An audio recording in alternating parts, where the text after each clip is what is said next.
old school?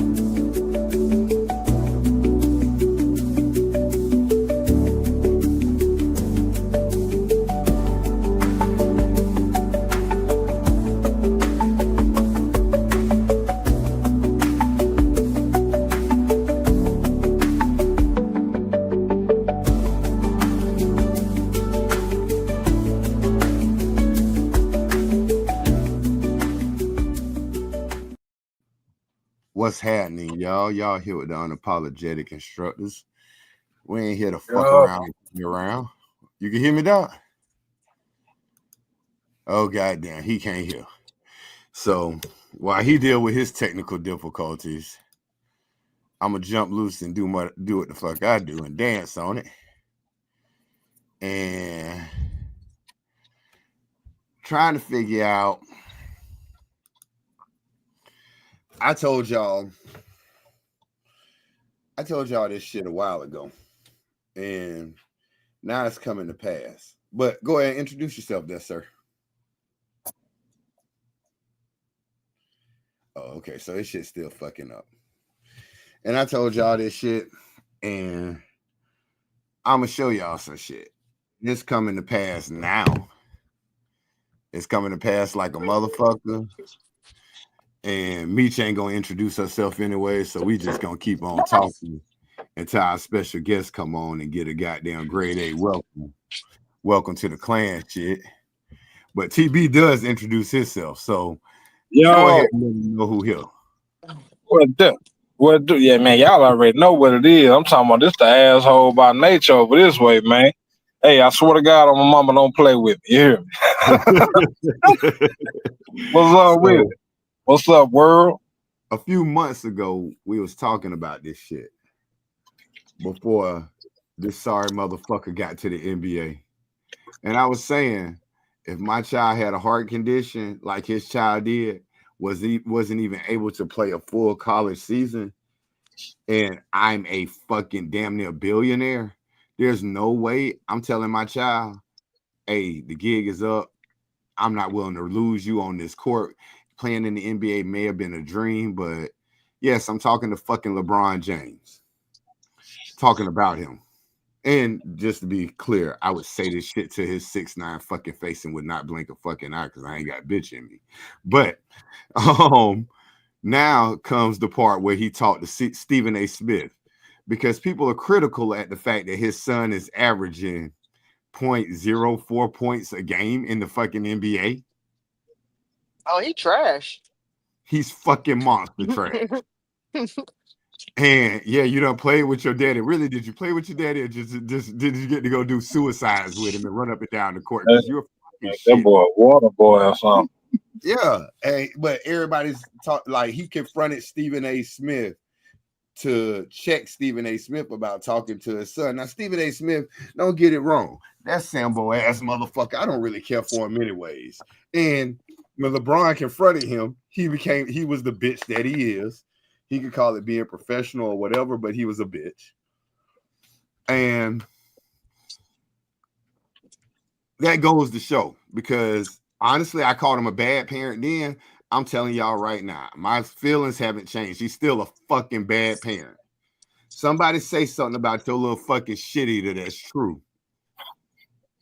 Somebody say something about your child and it's fucking true.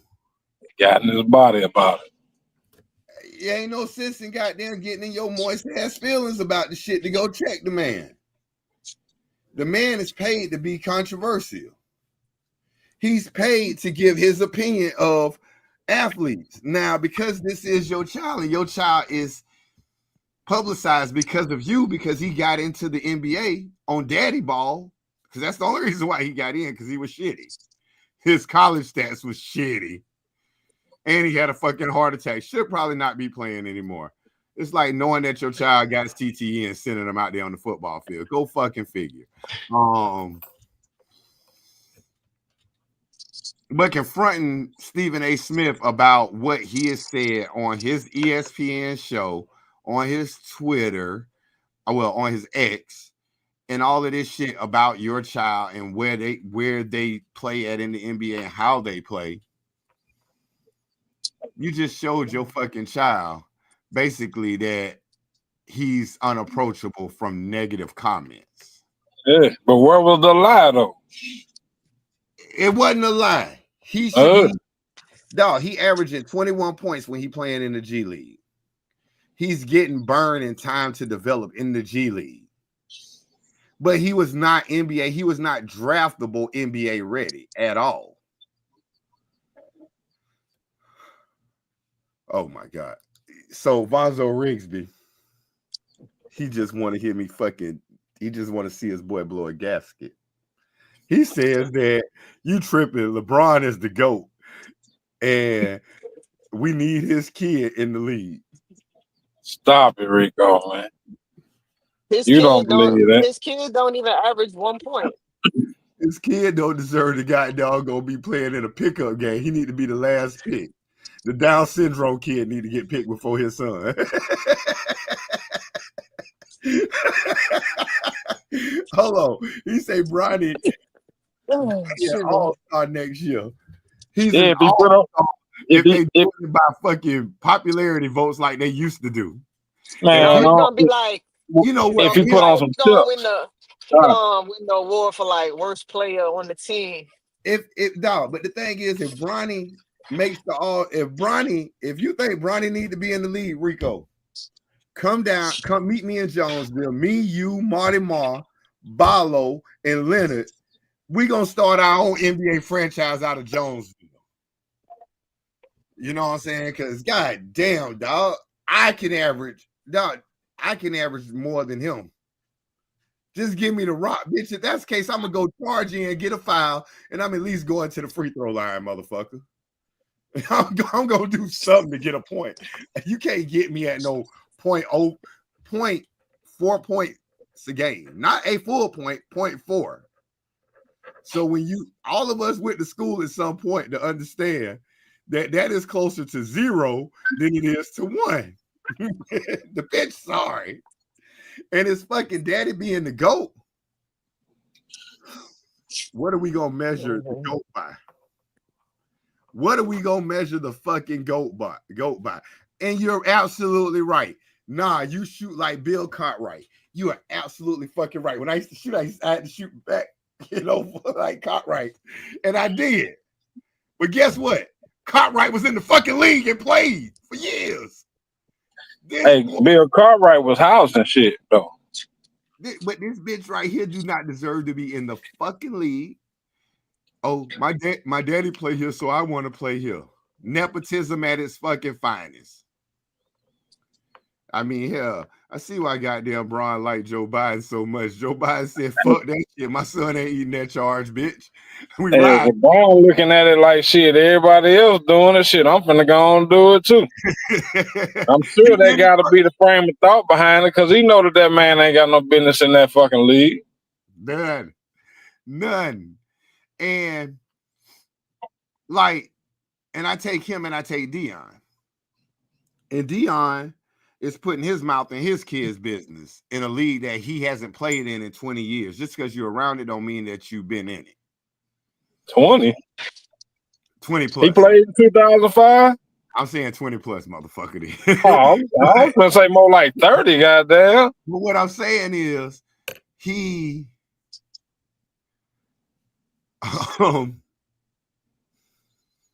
but Dion, he's daddy ball Shedeur the whole time he's been playing. And Shedeur does have some talent. He is a consistent pocket passer. And he's done it under the stress of the line that his daddy can't fucking recruit at no place that he fucking plays at, especially shown in Colorado. But Dion, for the most part, lets his kids take criticism. That's what I thought that was. Fly, Eagles, fly. That's what we're doing today, Nisha. We ain't been on here 10 minutes and you coming with the shenanigans already, man. What the hell? Eagles fly. Oh, touchdown! 1, 2, 3. You got it. Hit them high and watch those Eagles fly. Yeah, you know the whole song. Eagles fly. You know the whole song, boy. So I just heard his voice and I was like, I had to. So let's ask the question of you. Do you think that it's responsible parenting to put your child in physical harm's way? No. Oh. Is there more to the question? No. So this is what it's called. Y'all just heard it. LeBron is a bad father. Yeah. That's the general consensus. He's a bad father. I appreciate the fact that you just got on it blatantly. But no, it don't matter. Because his son had a heart. You know, his son had a heart attack. I heard something. He had some heart issues and could halfway play during college and only played a few games where he wasn't even the third leading scorer on the team. Somehow get drafted to the NBA. And go look it up. He confronted Stephen A. Smith after Stephen A. Smith was critical of his son and his playing ability, he walks up on Stephen A. Smith to confront him. I mean, it depends. So what's his name? Bronny? If Bronny, that really ain't his fucking name. Well, whatever, Lil Bron Jr., whatever. Yeah, that's what his name actually is. Whatever his name is, if the junior wanted to because they probably could have had a conversation in private, and then the dad, LeBron, could have been like, "Nah, I don't want you to play," and the son was like, "I'm gonna play regardless. I don't care what you think." And then LeBron used his influence to get him in the league. Okay, but that's him supporting his son. His son would have made his decision. Okay, but if you're gonna get in the league, you get in the league on your own. On your own merit, right? He could have went over there to Dallas or something. The old dude got him on the squad. He got to the Lakers based on that. He even said that whoever drafts his son is where he's going to play because he don't need the money. Yeah. Guess where his son went to? Well, I mean, that's just nepotism. Nepotism and bad parenting, because there's no fucking way that I goddamn let you out there on the damn court. I don't care if it's your dream or not. But what you gonna do? You gonna stop him? How you gonna stop him? I ain't gonna stop you. I'm not supporting the movement. Right. Not endorsing is how you stop it. LeBron. But and ask how many, because guess how many kids now for y'all that say, oh, you would have did different. You would have been like this right here, dirty. I got 2 kids older than her. One of them I helped get into school. One of them chose to go on his own at 18. And they both did it the same thing. They lit me up. They cussed like I cuss. So they went at me. My son told me he wasn't scared of my right hand. Fuck me. He didn't need my money. It is what it is. So I let that nigga fly on his own. I can't imagine Corey saying that. Oh, shitting me. That bitch he went off. That's 18 and full of fire. And I let him go off. Now, I did hunt that motherfucker for about 1.5 years because, bitch, I told you talk to me like a man. You got to square me like a man. Then my daughter helped her get into school because I was in Iowa fishing when her mama and them couldn't afford to help pay for her housing. So I had to quickly on the lake call my mama to go ahead and send a check to help pay for her housing and shit, and helped her. Even took out a damn 401k loan to goddamn help her get a car, which she used to get extra classes, which helped her graduate early. Hats off to her. Big salute on that. Helped her. But I wasn't supporting them no more. Not financially, I wouldn't. Not financially, but same thing with you. When you get too big for your britches and you decide to light up on me, what's gonna happen? You cut off. I fuck with you. I still love you. I don't talk to your sister right now. I still love you. I still love her. But I don't fuck with her, do it. But see, I'm smarter than them. You damn right. You know what I'm saying? No more macaroni and cheese. You'll cook that shit yourself. I'll go right to Chick-fil-A. It's better than mine. It's different. Yours is like soul food. Theirs is like, it's just, I don't know how to explain it. It's just mac and cheese. Well, that's what you'll be eating, a fucking lot of chick fucking filet. I had that today. It was good. So, all right, let's get your ass going. Oh, speaking of, whenever you answer his question, I'm Team Angel Reese. I don't know if y'all seen the Reese's Puffs in the cereal aisle, but they did their marketing with that one. But yeah, Team Angel Reese. Who wins one-on-one, Bronny or Angel Reese? Angel Reese all day. I ain't never seen Bronny play, but don't worry. It's Women's History Month. Shout out to the women. Shout out. I'm saying Angel Reese too, bro. I'll say Caitlin Clark could probably get on his ass. Tear his ass all the way up, boy. That shit right there wouldn't even be a fucking goddamn finish. But Angel Reese would actually handle him. At least she can score. She can rebound because he's averaging 0.2 rebounds a game as well. So, yes, Angel Reese would fucking walk the dog on him. Oh, what up, fam? Our What up, Sniper? special guest getting ready to get on. So, hey, when our special guest get on, Burner, what's up, baby? When our special What's guest up? get on, let's do something a little different. We don't want to just bring him in the fold and be all, you know how he is, truly unapologetic. Because it's some people that's probably gonna watch tonight that we kind of want to hear his message, or just a little bit. Then we'll light his ass up because I think he gonna be a mainstay. Now, I sure hope he ain't one of them clear motherfuckers either. Clear. Yeah, like one of the clear people. Like, No, they're clear. I can Hey, see B, him I just want to say congratulations on your doctor's degree. See, look at that shit. You see Right how on, clear man. he is? Right now, he holding his hand up the camera. We can see his veins, the blood go through it. Hey, I just so happen to have my certificate right here too. Yeah. Yes, sir. Yes, sir. Yeah. Congrats, baby. I can burn sage legally and charge motherfucker for it now, big baby. Hold on. Let me see when you graduated. Hey, Big Cass, tell me to tell you congratulations. Let me see the man. graduation date. he just got off the printer. What? 2024. No. September 23rd, 2024. No, it's up in the fine print of it that you can't read. Oh, But never mind. I mean, you know, that's neither here nor there. Let's go and get our special guest on. Hey, TV. I can't Chaz say over here, you wanted to say what's up. Happy Women's History Month. who that? Hey, what up, Big Taz? What up, Sniper? Big Chaz, this one What says up, Dan? What up, big baby? What it do? Yeah. Oh shit. Now Taz says, what up, Dirty? What up, B? Me and Bernie done met up in Jasper at the 460 at the Loves. Snipers Yes, for sir. life. Sniper. Sniper. Get it on down the tube, boy. Bring your own body bag. Yes, sir. Yes, sir. So let's see. Vonzo Riggs says, keep your kids safe. Has rock gut drinking curd milk. Funny story. Now I want y'all to realize that I wasn't the only bad parent in this, because his goddaddy Rico was in the apartment at the time too. Or used to stay with me during the summers. So now take it in mind. Drinking curd milk, bro. So I wake up one day. Rico wake me up. Actually, Rico come out his room. He holler, "Black." I say, "What up, dog?" He say, "Come here, man." So I get up. You know what I'm saying? I'm thinking there's somebody coming so I can serve him real quick. No, it ain't nobody coming to get no refund. Nothing. I get there. My son's sitting up there eating, pouring milk in his cereal, and then he goes sit down to eat it. When I'm looking at it, it's lumpy on top. Shit look like cauliflower. The fuck, dog? Did you look at the fucking expiration, bro? He eating. He about 6-7 years old, of course, but it's good. Hey, Tom, when he looked at the expiration, when I went and picked up the bottle, you know your milk bad when it's a thick layer on top of it.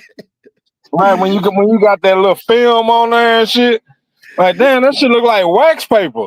What is that? I looked out there and threw the fuck up. Hey, but Rico let him do all that shit before he called to wake me up. Oh, really?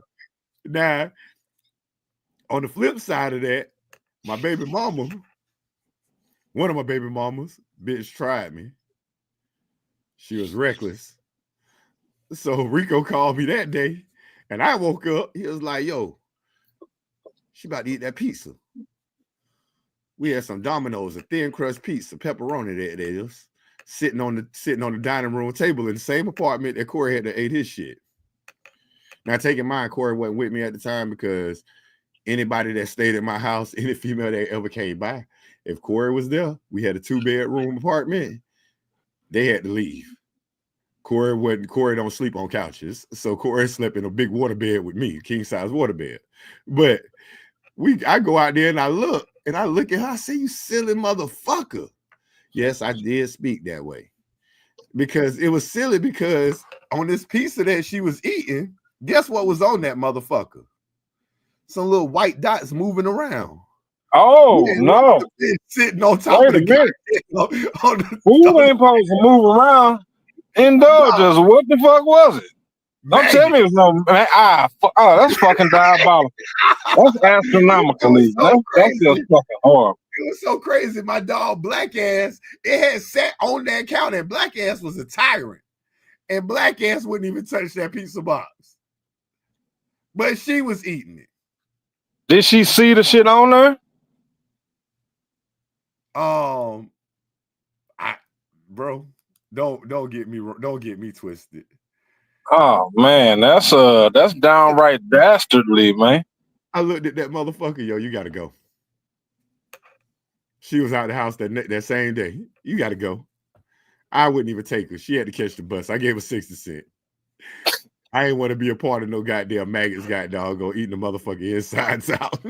Yeah, because I've seen a couple zombie movies where the damn world Teotihuacan got brought about by folks eating that shit like that, man. You fuck around missing your arm and shit, and about take a nap, wake up, your damn fingers gone. You wake up dead and shit.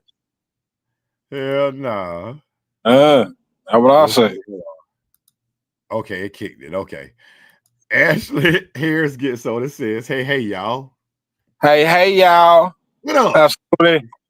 What up, folks? What's happening with her? So, back to this shit. And like I said, I just couldn't do it. I don't like. If you want to go out and do what you want to do, I'ma support it.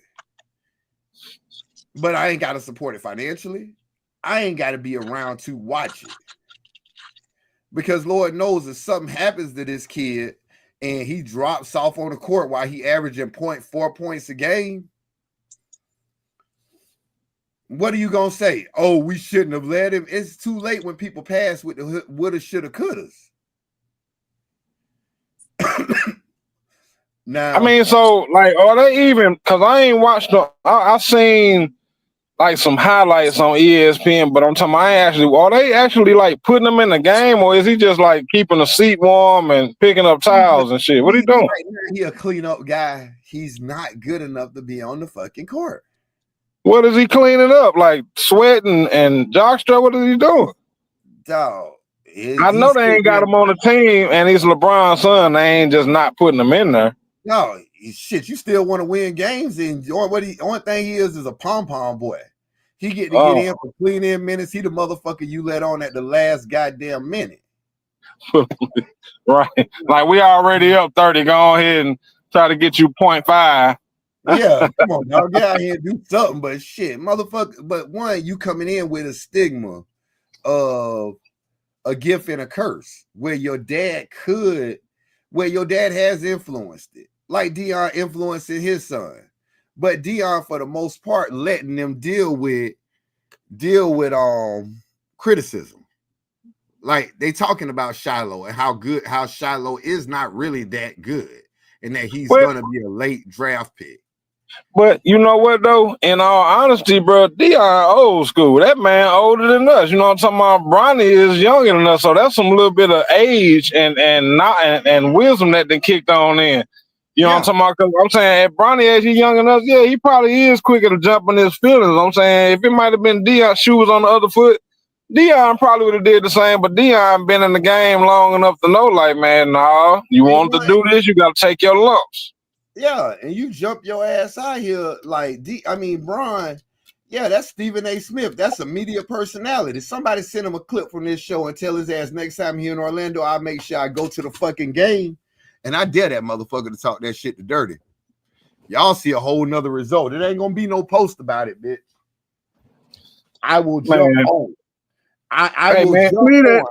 Leave that man alone, man. I'm talking about ain't nobody trying to be motherfucker and go to work. Ain't nobody trying to be bonding you out, man. Leave that man alone. Hey, you better ask Rico. Rico set me up for failure one time before, and I had that motherfucker scared when that cat tried me, and it was a cat tried me. Come to find out after I jumped on him that he was the All Army heavyweight champion at the time. Oh, I wore his ass out. I wore his ass out. This ain't no boxing ring. We on a basketball court, bitch. I wore his ass out. Next morning, I was sitting in front of the sergeant major and the goddamn colonel having a conversation about why that man had to move his family to a hotel that night because he seen me riding by. Because I wanted more of that shit. All right.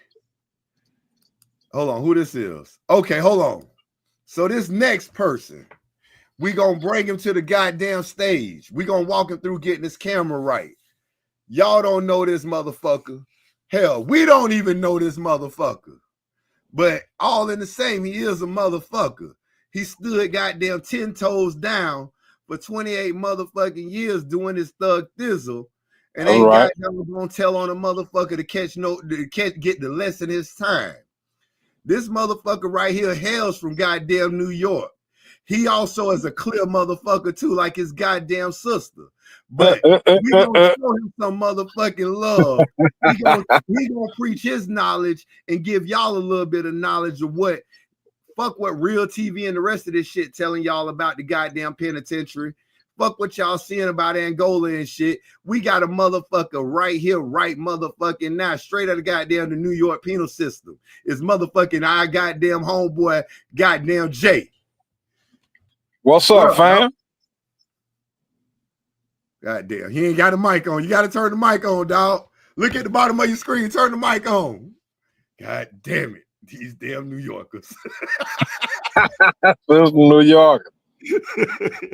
Hit that mic button. Hit the mic at the bottom. So once he get his shit popping, we gonna have a talk with Hey, you there, fella? Yeah, we here. Turn your phone sideways. Turn what speaker off? Turn your phone sideways. Sideways. Oh, okay.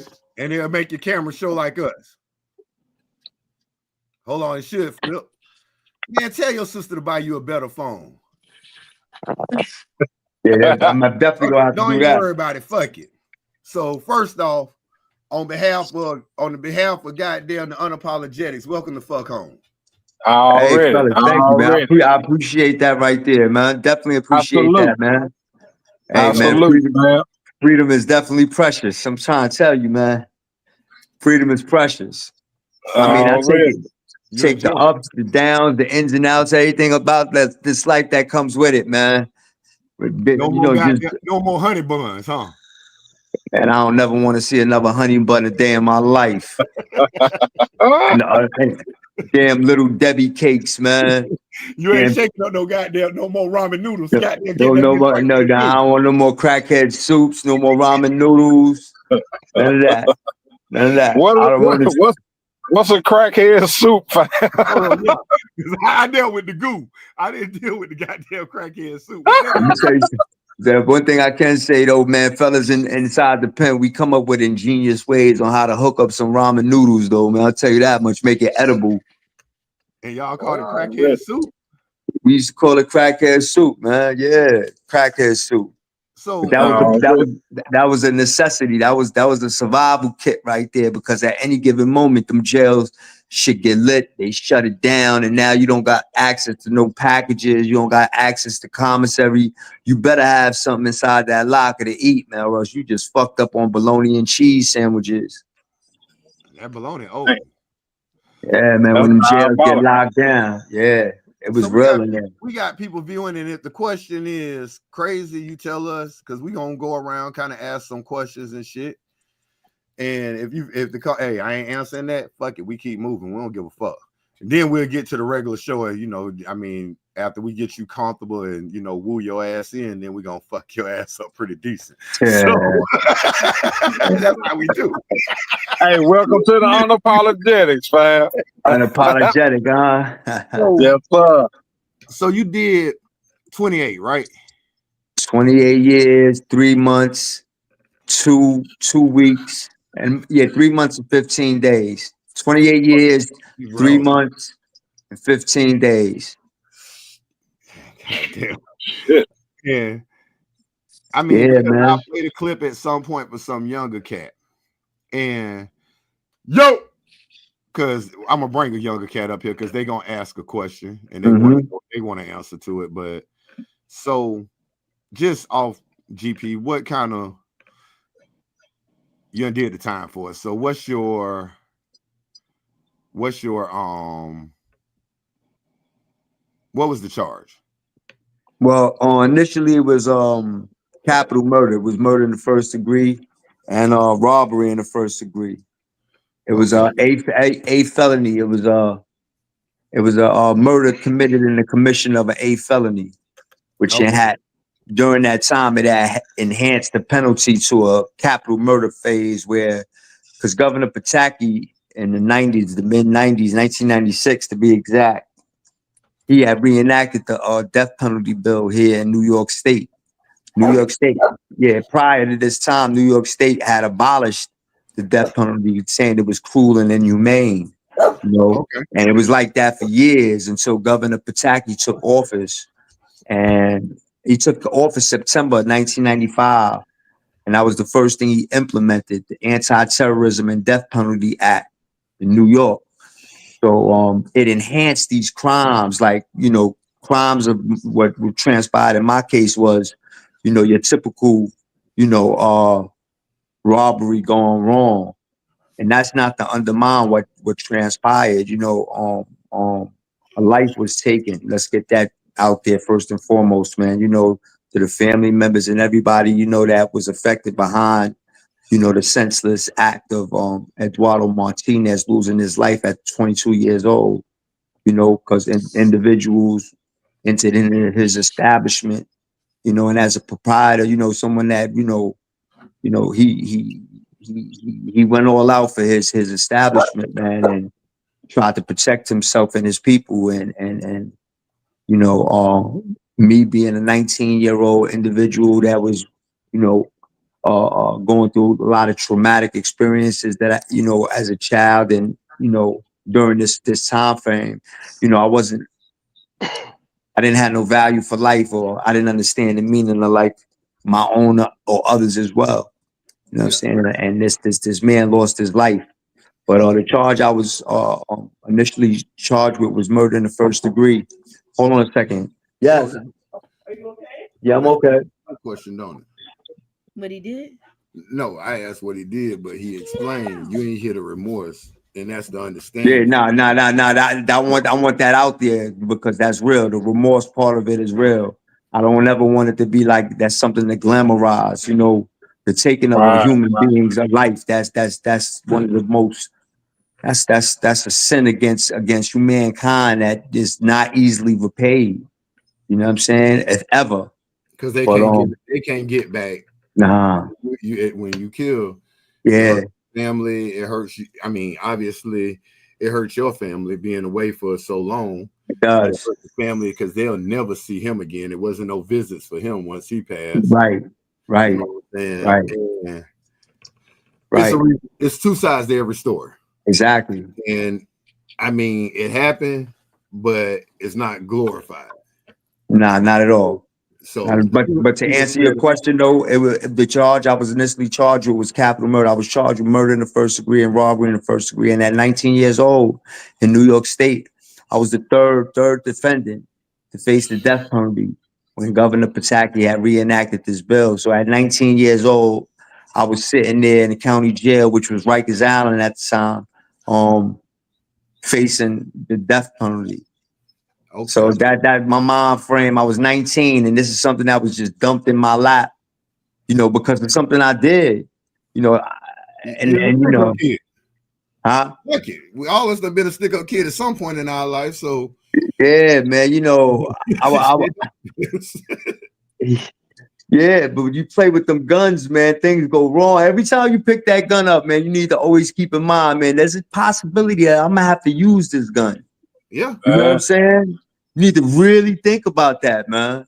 Them things ain't the play, man. I don't play with those, man, because those things take lives, man. There's only one thing they intended for, man. And that's what they intended for. And now you back home, and now back in the days, because you roughly probably I'm 47, so you got to be what, about 49? I'm 48. I just turned Oh, you 48 in same age January. as Hold on, you was born in 1977? 77, baby, all day Okay, long, man. okay. That's what we talking about.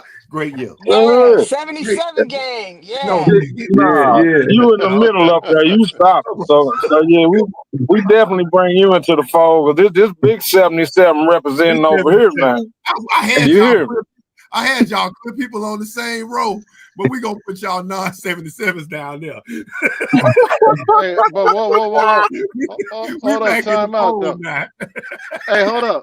Well, Hold up, time out. then Burner Hey, used to I be need on the to top be of back up at the y'all. top, Dick. I need to be on the Y'all top. three in the middle, and then me at the But bottom. Like 77 Trump everything in here right now. That's right. It's a numbers game, man. Hey, man. Listen, man. Hey, my cash app is $the 77 GOAT. Okay. Already. So TB, I know you got a question or two here and there. Yeah.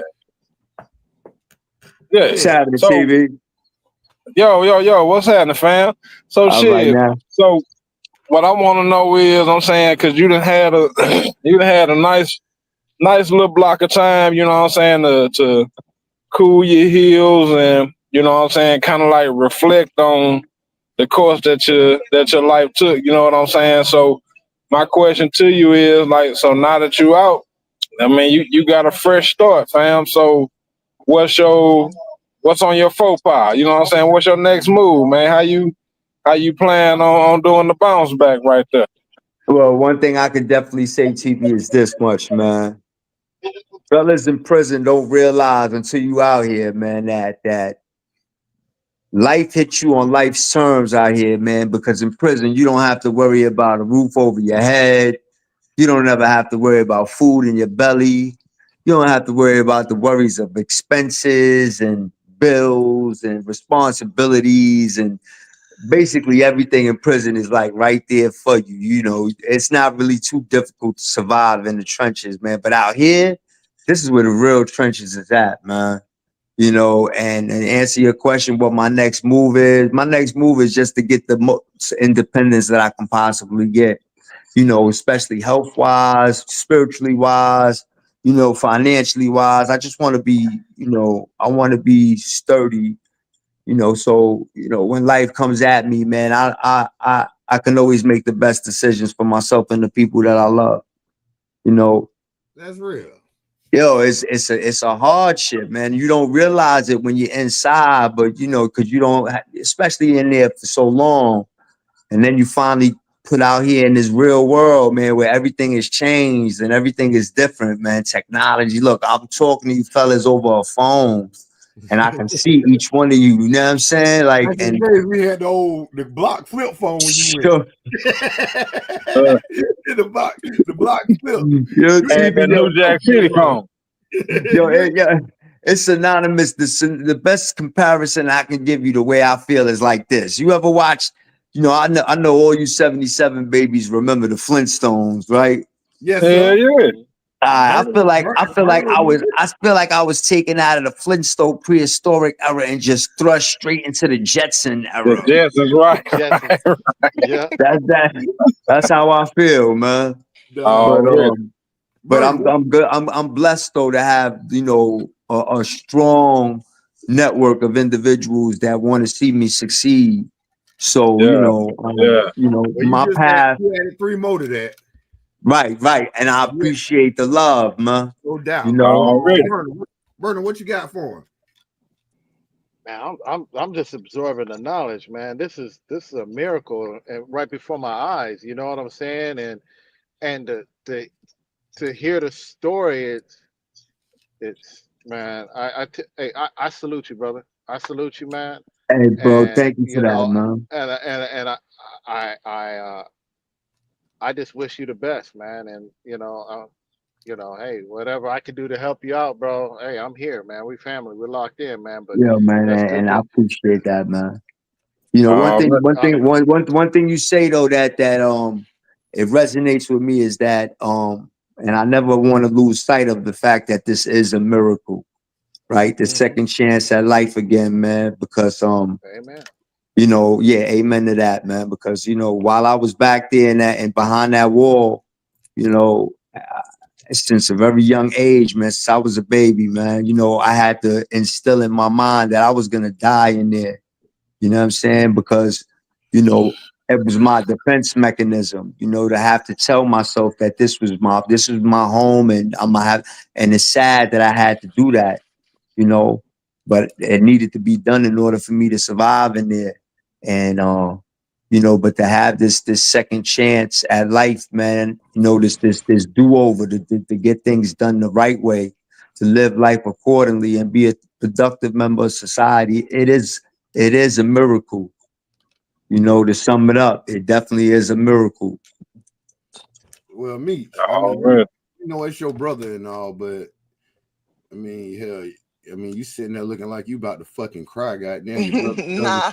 like you about to tell shit. I know they gotta feel good because let me tell you, you better not cry, Meech. Nah, You better not.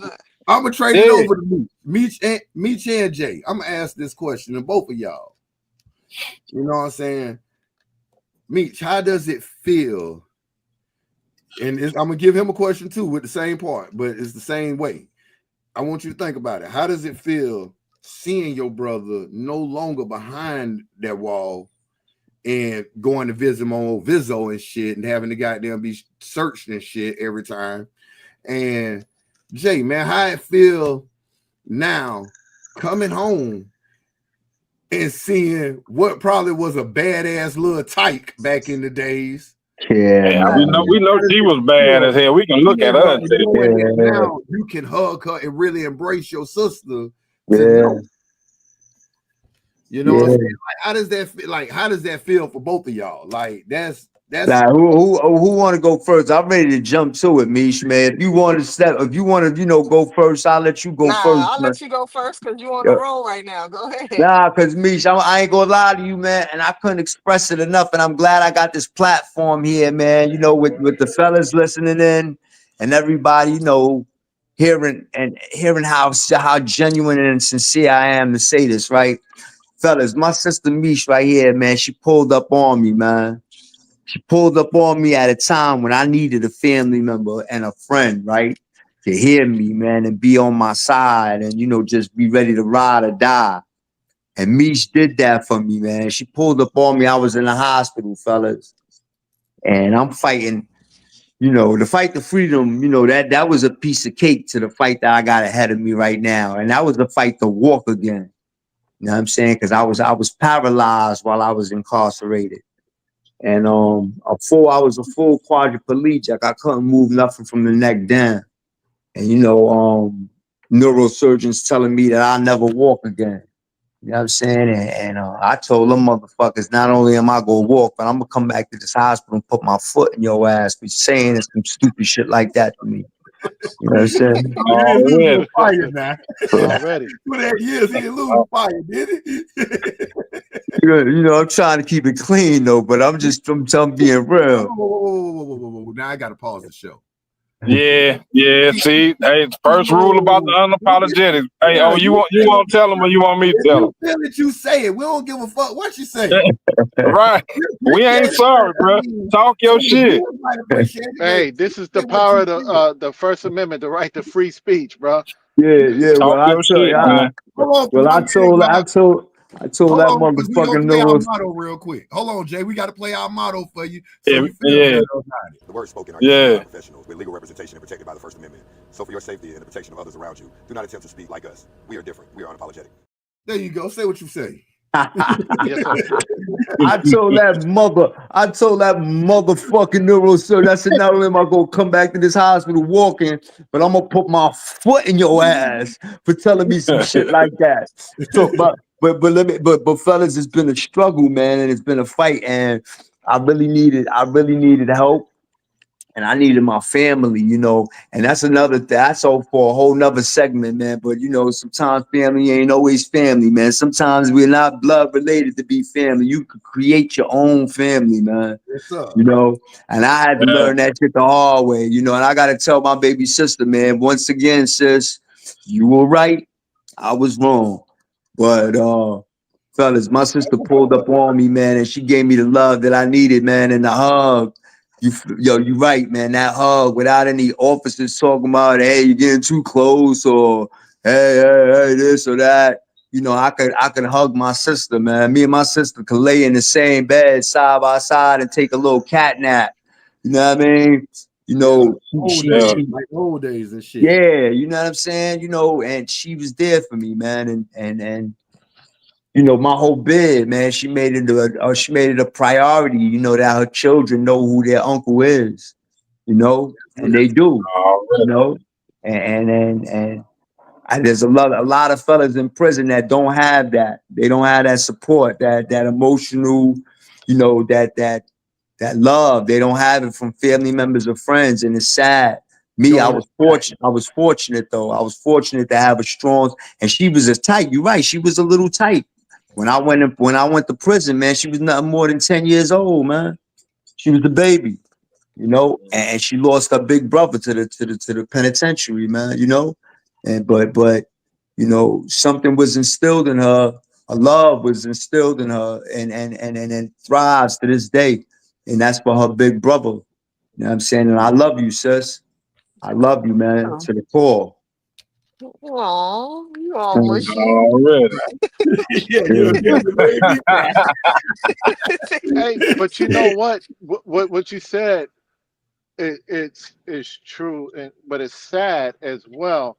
And I say sad because most families, when they're a family member or something like that gets incarcerated, no matter what was done, you know, that's when all of the excuses come out. Oh, I gotta, take two buses, or you're too far away. We tried to make it, we couldn't do it. But to have that one family member that was younger than you when you went in to do all that, man, that's that unconditional love, man. No matter what, like you said, I ride or ain't die go to to the prison. end. And I you was in the you don't county. find that in families too much Nah, nah, nowadays. and it's because it's not easy. It's and then you know something, you know, I understand. You know, I do. You know, I look at both spectrums, man, and you know, it's a hardship, and it's done like that by design. Though, if you really sit down and you break it down and you analyze it, it's done by design, man. That you know, penitentiary, they break families, man. You know what I'm saying? The dissension that they impose on family members and loved ones, man, and it just breaks the whole foundation down, you know, and it's discouraging because who wants to get on the bus 2 buses, 10. My sister used to ride it with her newborn son, you know, my nephew, you know, and I used to be worried. I used to be sick the night before knowing that she was coming to visit. You know, I can't sleep at all. I'm tossing and turning knowing that she's on a van with a bunch of other, you know, a bunch of other women or coming to see their loved ones. And, you know, late at night, and it used to just scare me to death, man. And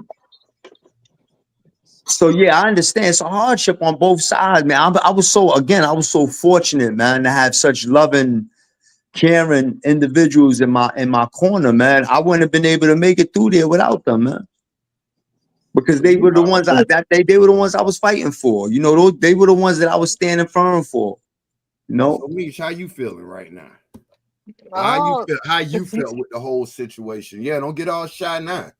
no, I'm not all shy. Like, I mean, yeah, it was definitely hard. You know what I'm saying? Like, just going up there to like visit them and stuff like that. Them COs is something else. Like, I could be the first one checked in, but the last one on the floor, just cause they got like a vendetta against him. But shit, he know how I feel. I'm proud of him, man. So now coming out, you know what I'm saying? Now coming out, how you feeling? Like your brother right now, Nick. Like, You can drop the little hard facade. Now your brother back, goddamn it. Yeah, no, like I've always been like that though. I tried to fight him a couple times. He can tell you.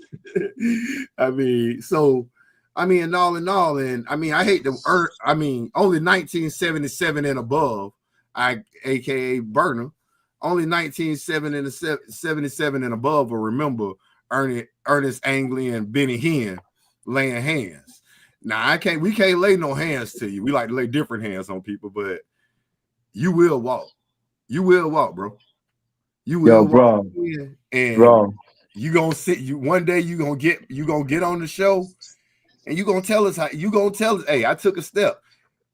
I don't give a damn if it's nothing more than standing up. That's still fucking better than what anybody else, what them doctors expected. You got a willpower, utilize that shit. Get your ass. That's right. When the time is right, get your ass up and step with the 77 boys. Oh yeah, bet that. Hey man, it's no other option, man. I don't see nothing else. Get on there. Look, get on there and hit your blood walk or something. I know you peoples. You got to feel it. You over there, that's all good. You know, I'm the folk. Yeah, I'm saying it's all good though. I'm saying, yeah, we beat stomp, man. We beat stomp around here, man. You know what I'm saying? We definitely got our beat stomp. That's what I'm saying. I know what it is. I know what it is. Jonesville Dirty is from the country. I know how to pick watermelons, pick peas. I can shell them. I know nothing about bee walking or crip walking or sea walking or any of this.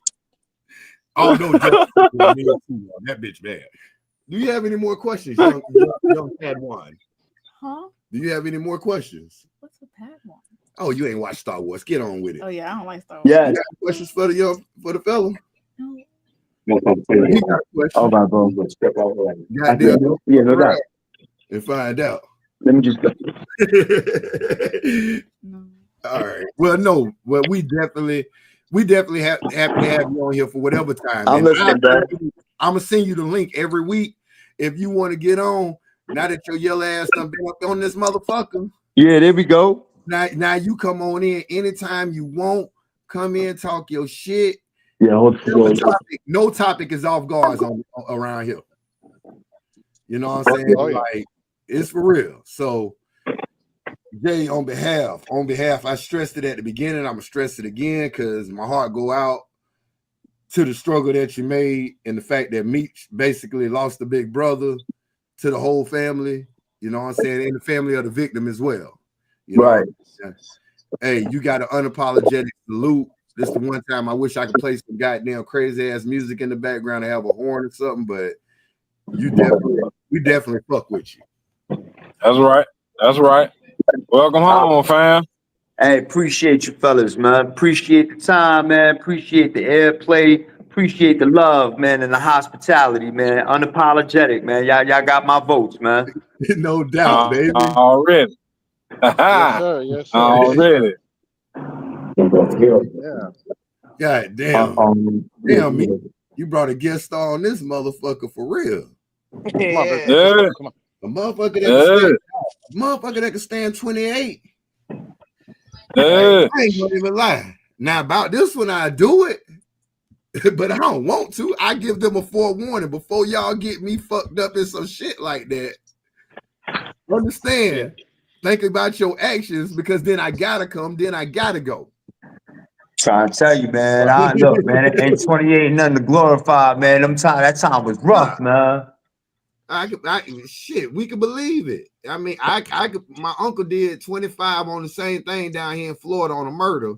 Yeah. But now they giving cats versus when you went in, they giving cats not just the years, they giving these motherfuckers natural fucking life. That's what I had. I had life without the possibility of parole, man. And what happened was I had the surgery, and then we went. I had a team of lawyers that in New York they call wrongfully. It's a movement called wrongfully convicted. It's being spearheaded by my boy Derek Hamilton and shit. Another Brooklynite, that got exonerated after 21 years. You know what I'm saying, and sued the shit out the state and started his own, firm that has gotten thus far 250 cats home from prison, man. Hey, big on didn't they make it? Ain't it a mini series or a movie or something about him? Is that the cat? Yeah, that's him. The Central Park? No, it's another cat, man. That I seen it. I don't know if it was Netflix or Paramount, but that name rung a bell. That's why. Yeah, that's my boy Derek Hamilton, man. I'm gonna have to look that up. Check him out, man. Boy is he's up and coming, man. He's rubbing shoulders with the right people, and he's giving back, man. He's going back into the trenches and pulling out, getting out as many people as he can. He got thus far, it's 250 dudes have gotten home. And in my case, he went to the Brooklyn District Attorney's office. He said, "Look, man, you guys had this kid since he was 19, man. You gave him natural life, man. Kid is in there, man. He's half blind. He's paralyzed, neck down, fighting to get back his feet. We need him home." And the district attorney was like, "Look, man, put the motion in. I'm not going to oppose it." We put the motion in this year, last year in July. They resentenced me to murder in the second degree, gave me 25 to life. I had the 28 in. I went to see the very next parole board. I impressed upon the parole board that I would be a productive member of society without being a part of a recidivism rate, and they cut me loose. This is just last October. I went home, and what I did was I went to a hospital to get rehabilitated, get physical therapy, occupational therapy, and that's what I'm on the process of doing now. Now I'm on the verge of getting my own residence. You know what I'm saying, with nurses' aides, and still going to outpatient physical therapy and just working, man, and just anytime I get a chance to speak out and know about my experiences and my plights and my tribulations, and maybe inspire upon somebody younger, even somebody older, not to make the same mistake, or maybe to pass the jewel on that going to prison really isn't the move. It ain't the wave, man. There's nothing glamorous about that livelihood whatsoever, man, and to avoid it at all costs. And that's my mission, just to spread that to as many people as I possibly can. Oh shit, you damn sure. You damn sure to put some knowledge out there. I'm gonna take clips off of this one. I ain't had my wife edit videos in a while, but I'm gonna have her edit some of this shit. We're gonna put parts of this on TikTok. That's dope. Cats want these young cats. Dog, back in the days it was, and Meech, maybe you came up in a different era where fighting was a thing. We used to fight. Back in our time. Back in the 70s. We fought with these back in the day, It was real life. We fought with these. That shit dead. That shit dead. Nah, boy. You hit a motherfucker. You hit a motherfucker, you gotta shoot him right after that now. Yeah. Because they gonna get on your ass. Not, dog, you fuck with them young. Dog, I see one of y'all on this show and y'all bump me too hard. Okay, I'm good on that. We can fight. We can bump right now. Somebody bump you too hard? Somebody your age? Oh, my bad, bro. I'm so sorry. I'm so sorry. Hold on. Somebody my age, do you back down? Because you motherfuckers like to shoot. Now, I don't shoot at this, but I'm not going to prison behind too hard of a bump. The motherfucking dog. Yo, you'd be surprised, man, how foolish, man. And but Chuck, once the acting's done and you sitting behind and you thinking about it, and you like, damn, how foolish could I have been, man? I wish I could go back and change it, but it ain't no going back, man. You know what? The act is done, man, and it's done. You can't do nothing to change it. And y'all young kids, y'all glorify that. Well, not you. I ain't saying you because I'll be done fucked you up my damn self. Marvin Gaye, you better read up on Marvin Gaye. So God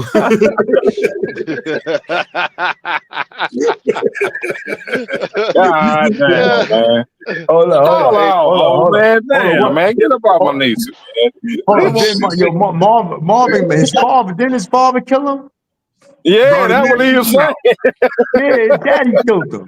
I keep as wild as I am, and I've been blessed as far as raising these kids, and all of us have in our own way. As hard as I pushed them, they turned out nothing like me. You know what I'm saying? Hell, I got boys, I got girls. My girls I would have never expected, but hell, my son grew up at a time where I was robbing every little champ from Columbia County down. But he didn't turn out like me. And so I am good for that right there. I'm good for my kids being who they are. You know what I'm saying? So I'm definitely blessed in that aspect. But if they ever get too excited, I'm 47. Better check the good for. It ain't got to be at the hands of nobody else. Yeah. But no, this is good. This is my good kid. This the good kid. So she did want to. Hey, she be on here kicking that shit, man. Real shit. Man, she be Nisha on that got it right here. Shit. What's wrong with women's nah, rights? Nisha got it right here. She got it right there. I'm gonna say it. You got black rights. It's called civil rights. You got civil rights too. Do we? You do. You black and you black too. I'm a black woman. That means I'm the bottom of the bottom. Oh my fucking God. Here we come with this fucking high horse goddamn Harriet. High horse. Tell me about it. Tell me how y'all at the fucking bottom, dog. For one, what Monica said the other day, we a double minority. Y'all a double minority. Yes. They're black and they're women. Mm-hmm. Oh my God! Don't you get your ass on here jumping on that damn bandwagon? I'm just saying. But dog, I'm just saying she got a point. I mean, fellas, let's be realistic. Do you agree that women have it twice as hard as men have it? They had it difficult. Had previously? Yeah, previously y'all had it difficult. Back in '95, y'all had it difficult. I mean, honestly, bro, they still be going on through that, man. It is a lot of shit against them. That's right. I think from the beginning of time, man, women have had to have it harder than men since the beginning of time. If you think about it, but in some aspects, where black women meet, y'all hold y'all head and say that y'all at the bottom. Black men hold just as much. We're just as low as y'all, and we're only one singular. I say we're lower. And a lot of this would have been resolved back when the civil rights movement came about. The civil rights movement came about in affirmative action, and black men and black women stood side by side, holding hand in hand. And then all of a sudden, that women's suffrage movement. The women swayed away. Yeah, that women's suffrage movement. Split us up. Then you came out with, i.e., Joe Biden. I mean, Nixon, war on drugs. Joe Biden, crime bill. Fucking Ronald Nixon and the DARE program. And then goddamn Hillary Rodham Clinton locking motherfuckers up with the Super Predator fucking act. All of that shit put black men at a disadvantage, and the women did not stand behind the men, because at that point in time, black men was getting locked up left and right for every little crime, because we was at the bottom at that point. But see, and we didn't have the support of you all. But see, when black men get locked up, that was maybe a question I was gonna ask about.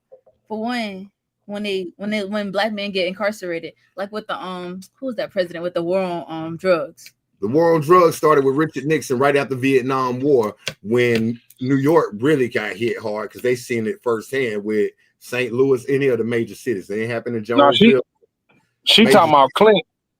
No, she said the original. The original was Nixon with the heroin epidemic. Either way, I thought who it was. After post-slavery, they was always trying to keep black people in general down. Yes. And they started within the family. That's why a lot of black males were incarcerated, which broke up the family in general, which led to there being single mothers. That's why you hear about a single black mother. That's like a term. It shouldn't be a term. A single black mother should not be a regular old term, an everyday term. It's because of the breaking up of the family, because of incarceration. Which, because of the incarceration alone, that makes us as a felon, let's say that makes Jay he's a double oppressed. And that would be true. Because he's black, and that was designed to incarcerate, to break the family and to break the family structure. But we as a people, as black people, we cannot hold together long enough that any other nationality in the United States, we cannot hold together long enough. This is the opportunity you get. Ain't nobody ever got off of here with hard feelings or ready to fight each other or not fuck with each other no more. But the system is designed, when he's incarcerated, or when I'm incarcerated, when B was incarcerated, when all of us incarcerated, to divide what we have in our family structure. And because women were given some rights, yes, you as a black woman weren't given a lot of rights, but you were given more than the man was, it was then held to oppress. It's a backlash. We did what we had to do to support or to give or whatever knucklehead shit we decided to damn do to end up in there because we didn't play by all their rules. And then when we got out and when we went in, we was abandoned. We was outright abandoned by a lot of people. So then we had to rely on the friends that we made that we found out work friends, the family that we was given that wasn't really, that didn't give a fuck about us. So now we back out, and what do? We feel empty. We feel unwhole, and we're still at the bottom because now, or we're criminals, or we got to check off that box every fucking time. And now the women don't want you because now they have uplifted themselves to where they're in the business world. They are doing better, and now they don't want us. And now we still 1,000 points. 1,000 points, bro. And then on to piggyback on that, then you add in, okay, we're gonna go ahead and give the women Section 8 to further our agenda because you already know with the Section 8, which men can get that too, but a lot of folks don't know that. But that's another story, you know what I'm saying? But they give them Section 8 and they say, okay, the father can't be in the home, or if we come in there and do our random inspection and we see men clothes, shoes, or whatever in there, then you losing your voucher. So that means now the man got to go on down the block and you know I'm talking about, find somewhere else to post on up, further separating the family on it. So yeah, all that shit was by design. It was a very diabolical fucking plot, man, and this shit is still it's still manifesting and showing its ugly ass head today. Now you got these women men out here. You got these little dudes wearing leggings that's tighter than the ones that y'all probably wear. They got purses on with lip gloss in it, and they got a switch, a 40 cal with a switch in there right next to the lip gloss. And I'm the ones that's killing you because the mama raised them to say, well, shit, I don't need no man. And they tried to raise a man, even though they can't teach them how to stand up and use the bathroom. They raise them, and now we got these cats out here with emotions, you know what I'm talking about, of a woman, because they didn't have a man in the house. That's why all the YNs is doing that out there, bro, because they was raised by women, because we was displaced by design. But see, and it's a line under that. It's a cyclical thing. Like you take the father out the home, then the mother has to raise them, or they just kick them to the curb. But the mother has to raise them, and then if you have a father figure, then they just grow with what their mom knows. Like you said, the mom don't know how to teach the kid how to use the bathroom standing up. They don't know how to teach them how to be a man. They just teach them the best they can, and then they're just a product without a stable. Without a foundation. Yeah, without they have a foundation, but they only have half the piece of the puzzle. They got they got an estrogen foundation versus the estrogen and testosterone. Hey, I like to call that estrogen politics. You're right. I mean, I'm not saying that y'all don't have it, but men have it just as hard, and black men have it just as hard. Okay, I was gonna say men don't have it as hard. No, black men. Now, because white men feel like, but then how do you dilute that? Because right now they're diluting what all of us have grown up with. You got the he, she, gays, and fucking furry. They got fucking more rights. The LGBTQ got more rights than the average American.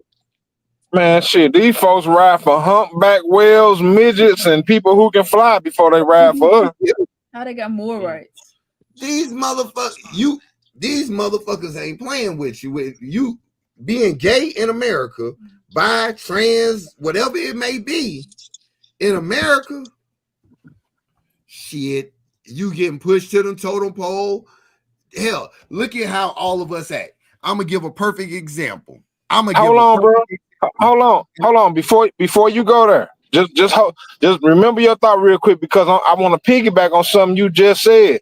Yeah, they got more rights. Don't you know that when Obama came in, he made all them folks that with the gender and the letter people, all that, that's a protected class. Shit, what about us? Why ain't we protected?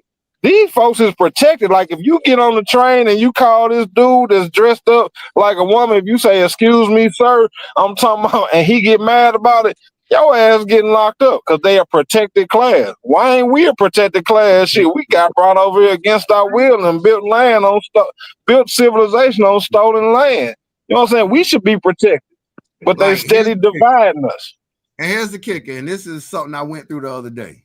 And D Silva, hey, hats off to D for getting on. D says, I'm gonna need you to watch your mouth, brother. What's up, Pete? What's up, D? But here's the kicker. Oh, that Miss D, what up, D? Like the way we speak. Like, I don't like when I talk to a male and they're talking and they pop their damn tongue and they twist their this. I want to look and all this. What's wrong with your wrist, man? But I'm in trouble because I said that. Even though they was talking to me, I'm the one that's wrong because I said back. Like, now, I am going to pause for a minute because I did have this conversation with somebody the other day. For people that don't like the way we talk, and I understand that. I do understand people get on. They don't want to hear all the cussing, filth, foreign filth, and the shit that we say. But I can tell you, and because I've been around the world, and all of us have been around the world at some point, and literally been around the world here. When y'all fucking, I can guarantee y'all ain't sitting in there saying, "Oh, this is filthy dingling. This is a filthy penis." Y'all ain't saying, "Oh, this is some wet vaginal canal I'm in."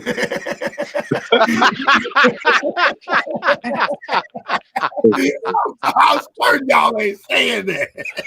I'm certain that that's not what's going on in these bedrooms. I'm pretty sure I'm here. Fuck me harder. Shit. Like, oh God.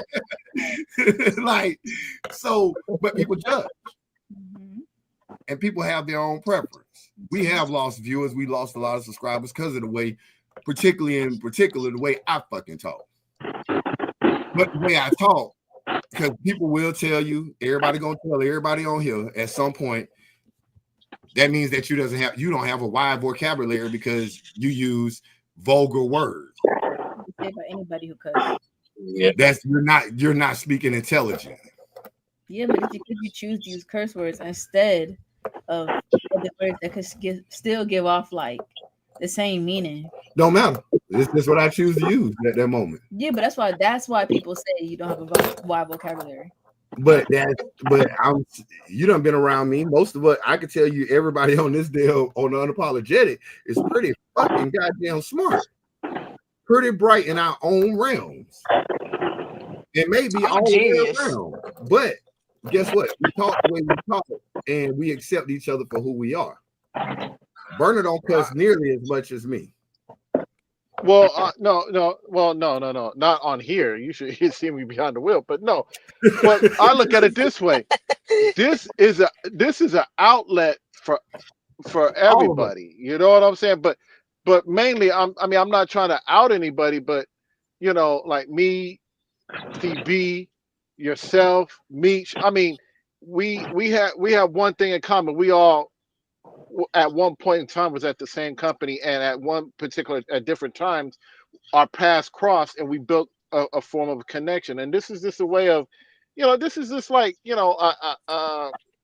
like going to the barber shop. You know what I'm saying? This is our time to vent, have fun, and pick fun. You know what I mean? This is not no CNN broadcast or anything like that where we're talking about, we talk about everyday events and the current events and stuff like that, but it's coming from our own perspective. Ain't nobody getting a paycheck on here.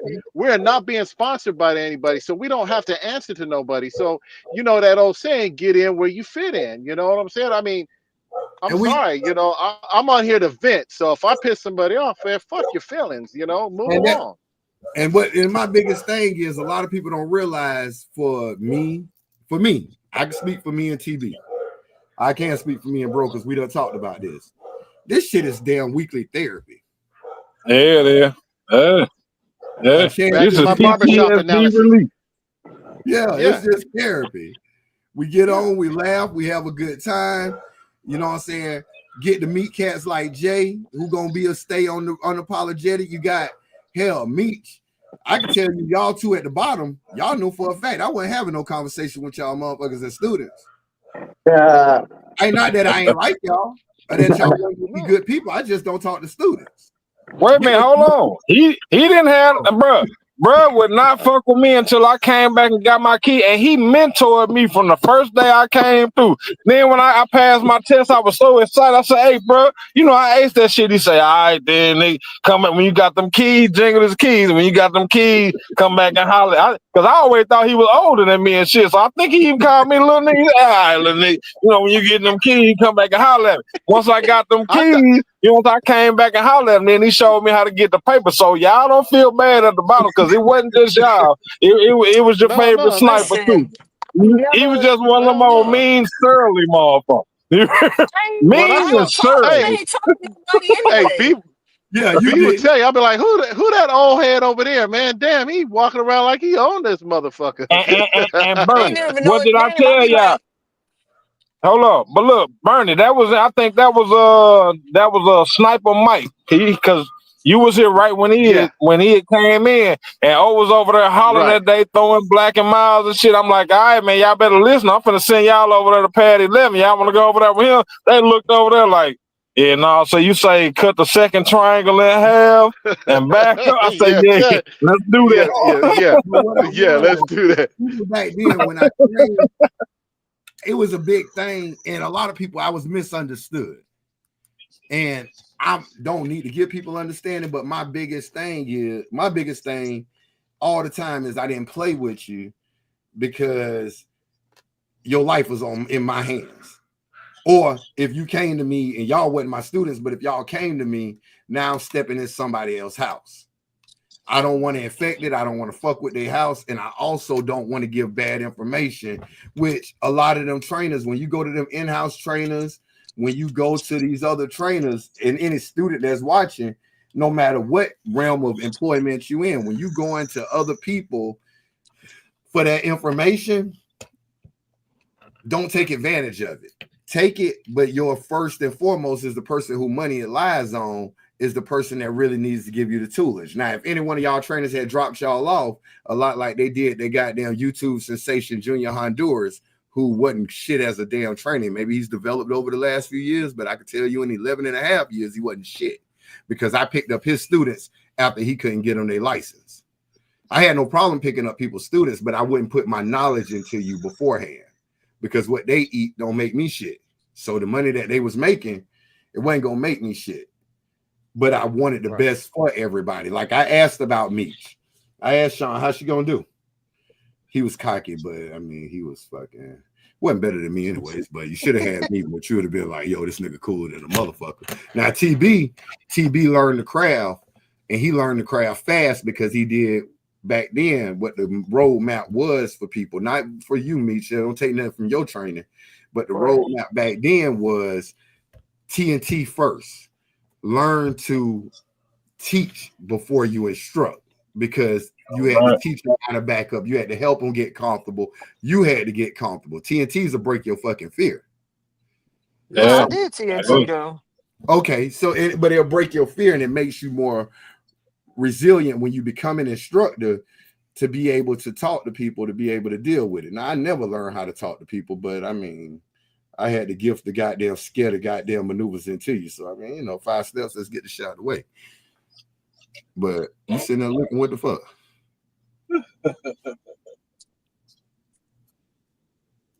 Y'all be playing like I don't raise my child right. You think I'm a decent daddy? Decent? Okay. Oh, I ain't perfect, motherfucker. No. But you ain't perfect either. No. Oh, see? So go ahead. Wow, man. Hey, so fam, I got one for y'all, man. I think this was a pretty good one, man. Just wanted to let you know. So I got a question for you. What did the cockroach say to the guy who was about to step on him? What? You're just jealous because I can make your wife scream louder than you can. You're stupid. Hey, what does Apple and the Twin Towers have in common? Apple and the Twin Towers. Neither one of them work in airplane mode. right, I got one.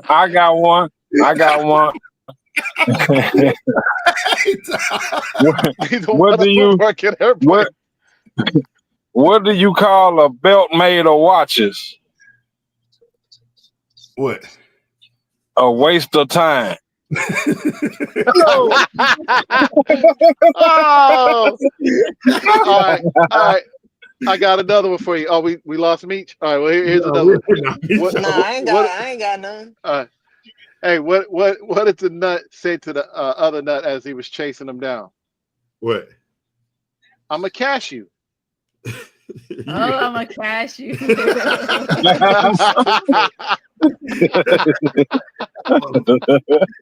Hey, Meech, and I'm saying because normally when we get off now, I've been hanging up, so I go take my ass to sleep.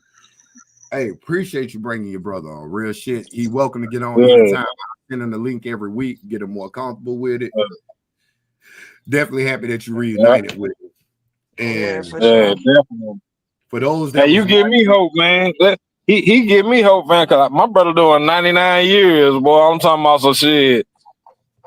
I mean, you know, it is possible that miracles can happen. He did. Yeah. And definitely hope that and definitely shit. The way not that we conduct ourselves in our unapologetic fucking way, but we took the time with a special guest that we don't know when he gonna be on or how he gonna be on again. The goddamn give the time to goddamn let him get through tell his story or be able to speak. So for some of y'all that's watching that's done asked me about coming on, and y'all got different lifestyles than truck drivers or everyday workers like ourselves. Like we know what we do. Everybody know what we do and know the intricacies of it here and there. But for the people that come on, like my cousin Seth, he want to come on. Love to hear what he do as far as with running his business through Toro, which a lot of people don't know what Toro is, but it's a rental car company. It's a rental car company. Basically, you rent somebody's car, and he got knowledge on that, and he's got a love for music that could really expand for people that love music. He was on the 500. He was on the drum line for Florida A&M, the March 100. And I would like to say, people that's hearing about these fraternities right now that's hazing.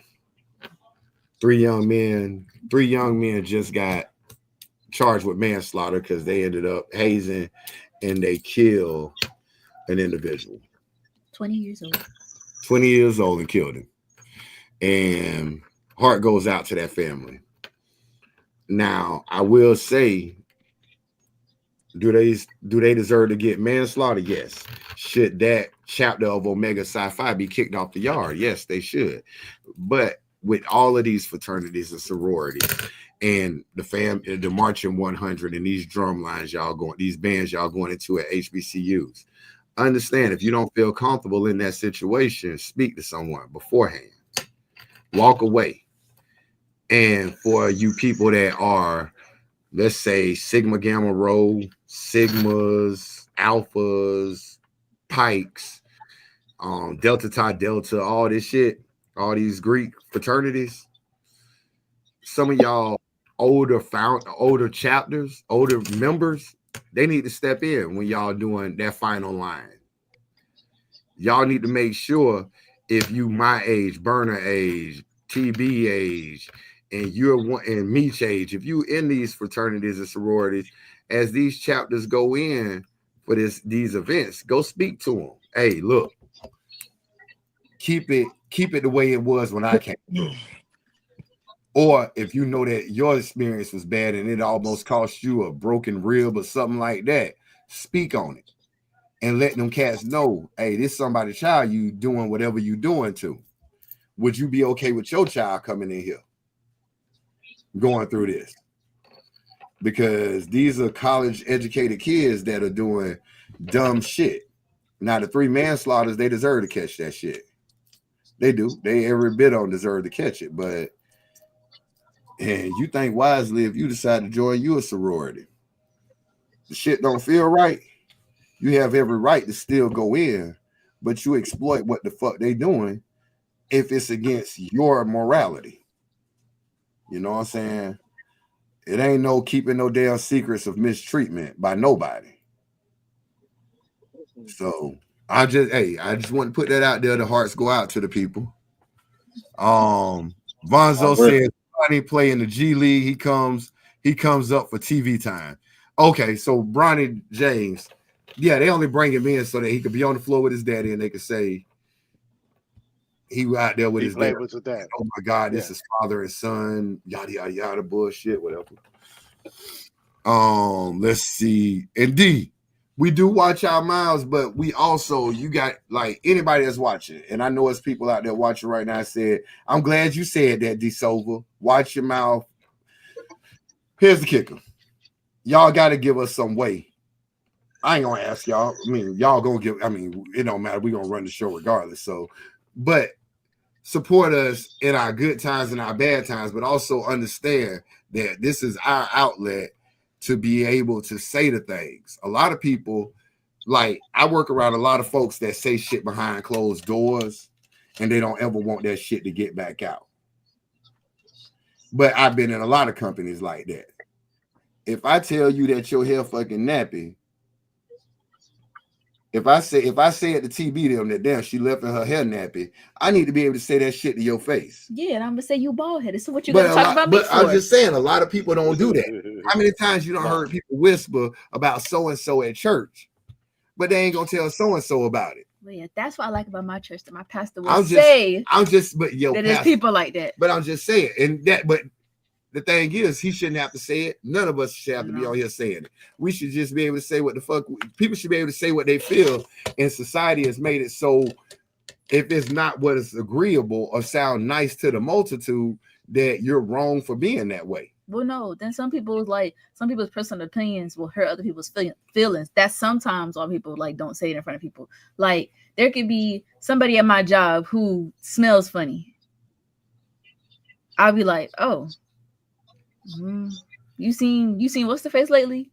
But then if you talk behind their back about it and you talk to me about it and don't ever say to them because you don't know what their reason is. Maybe they're eating too much junk food. But if you don't ever say it, now you just talking behind their back. That's more uncomfortable than anything. That's true. Because then what if somebody leaks it back out to them that you said it? Now they got a misperception of what you said. Yeah. Instead of just expressing your feelings.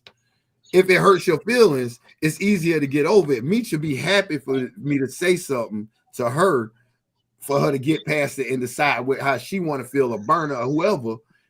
Most people are happy to hear it, and then they can decide whether they want to fuck with you or not. If you hurt their feelings, at least they told me. Or maybe you tell that stank person that, guess what they may do? They may choose. They may choose, to wash their ass, or hey, in my culture, we don't use deodorant, or in my culture, we don't do this. So I'm sorry that it gives you that you feel that way. Oh, no, now I understand why you did that. Hey, buddy, that's why I take a water bottle to the restroom with me, but I don't use the paper, okay? Don't take no goddamn shower in the fucking sink. Hey, on another note too, I got an announcement to make. Because y'all know I got my doctorate last week, and this week I got my pilot's license, man. It's going down. It's drone footage coming down. I got my first drone. Oh, sorry, remember I've been saying for years, man, I'm gonna get me one of those. But I went to the Pilot Institute and I got an actual certificate behind it. So I can say I'm a pilot now. They say, yes, sir, you are a pilot. If it's a drone or an airplane, if you flying it, you're a pilot. So I'm gonna pat myself on the back. Like, yeah, so y'all can come fly on Majestic Heart Airlines. I got y'all air price. Is yours registered through the FAA? Yeah. Mine registered through the FAA, baby. I've been a pilot, baby. I'm up in this cold motherfucker, boy. I've been having to take classes and shit, and now I'm having to do quizzes and shit. But yeah, man, I'm up in this cold motherfucker, boy. That's what's crazy. The fly drone, they literally give you a fucking quiz. Yeah. Like to get your FAA license, you have to answer it's like 20 questions. So I got to get a license to fly my drone that I've had in my truck for 3 years that I haven't taken out on the If you bike yet. plan on doing it, make it like for commercial use, yeah. If you making money off of it, even yeah. if you're flying it, but even if you're flying it, like if you fly your drone and let's say it's picked up you in a no-fly zone, like get an app. It's an app called Before You Fly with the number 4. Before you fly, and that'll show you where the dead zones are to where you can't. But if you happen to cross into it, believe me, I don't know how they eye in the sky pick it up, but if your shit ain't registered, you're flying an unregistered vehicle, which gives them alerts on.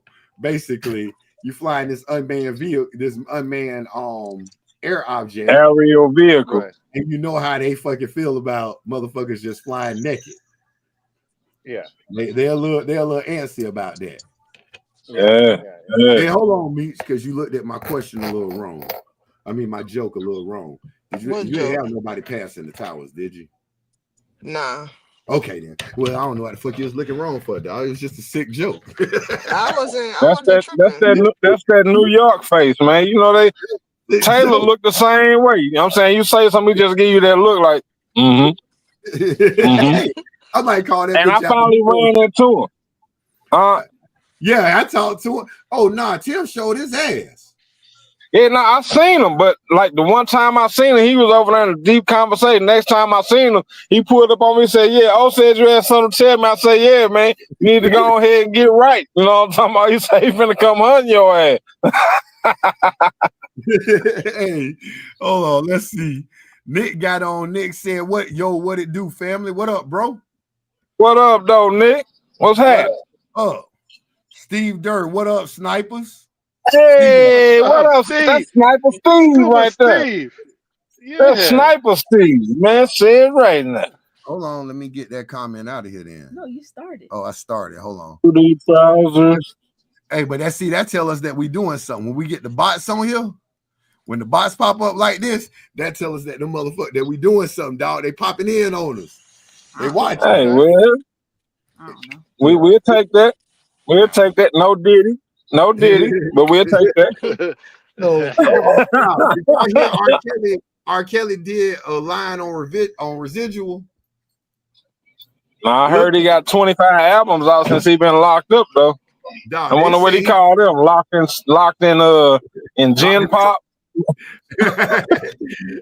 But no, they did a phone call. Everybody trying to say it's AI, but literally that's Kelly. You can hear it's Kelly. Like they said, Tory Lanez done did a whole album, one of them in the middle of a fucking riot. Oh. So, I mean, dog, like, Kelly still got it. And I ain't gonna lie to y'all. For any of y'all that think, I don't care what he did in his personal life, that boy that can sing. That boy can sing. But anyway, I'm Team Megan, so we don't talk about the Balden. Team Megan. Team Megan Thee Stallion. Real hot girl. Bitch should have Texas finest. She should have jumped when she got there, heard the trigger pop. Hey, now Sam, when you say, Samantha, when you say Texas, you gotta say the great state of Texas. You can't just say Texas now. You gotta get it right, niece. You gotta get it right, niece. It's the great state of Texas. All I know is that everything bigger in Texas. That's what they say. It's the great state of Texas. That's what you said. I saw her song literally called Bigger in Texas. Hey, now I am gonna say this shit on here because we was having this conversation. Me and Monica was having this conversation. And no, me and my aunt had it too. So all the people that don't support the Unapologetic, because I send this out to a lot of family members and shit every week. Y'all keep that same energy of support of me when I hit the damn Powerball. Keep that same energy. You can come by and celebrate with the hot dogs and the hamburgers that I'm gonna give. That's what you can celebrate with, because I'm gonna keep that same energy. Those that have supported me from day one and still support me, and that's not always financial. That means mental, spiritual. It means maybe just getting on here, letting the shit run, and turning the volume down and laughing a little bit every now and again, or participating. But like, it's some people in my family And that means, and see, y'all don't want y'all to take that the wrong way. The family that was given to me, that was forced upon me, I might not fuck with y'all. So if y'all get an invite to come to the house for a hot dog for a banquet, now if the rest of y'all unapologetics, like Burner, TB, Meech, y'all see something come from me and say, come to this house, come meet me here ASAP. Just know it's something in the works. But for others, when they get that same invite that is something in the works, just understand we probably gonna have to fight some of my blood members because they getting hot dogs and hamburgers and told they didn't buy this ticket. I get the fuck on. Support that. And I will be nasty like that. Well, fellas, I gotta make my way up the road early in the morning. And I gotta make my way to work. I gotta make my way, period. So on that note, it's the Unapologetic Instructors, aka Dirty, aka that motherfucker that ain't the one to be played with, not the one, not the two. Try crack before you try my black ass, because the results will not be good. You bet I was goddamn snorting bell. Hey, y'all know who it is over here, man. It's TB the Sniper, man, and we will not leave no motherfucking witness. Yeah, and I curse when I talk, so respect it or check it, man. Come on now, asshole by nature. Yes, sir. Yes, sir. Big Meech. Oh, this Big Meech, not the little one. Coming to you straight from the what? No fly zone. Hey, and it's your boy Bernadine the Trucker, aka that iced tea looking motherfucker from Cali. Anyway, I just want to say God bless y'all. Thank y'all for tuning in, man. As always, to each and every one of you, man. I love you guys. And I'll catch y'all on the flip side. I'm out. Thank y'all for coming out. Thank y'all for coming out. God bless. Good night. Good night. The words spoken are issued by professionals with legal representation and protected by the First Amendment. So for your safety and the protection of others around you, do not attempt to speak like us. We are different. We are unapologetic.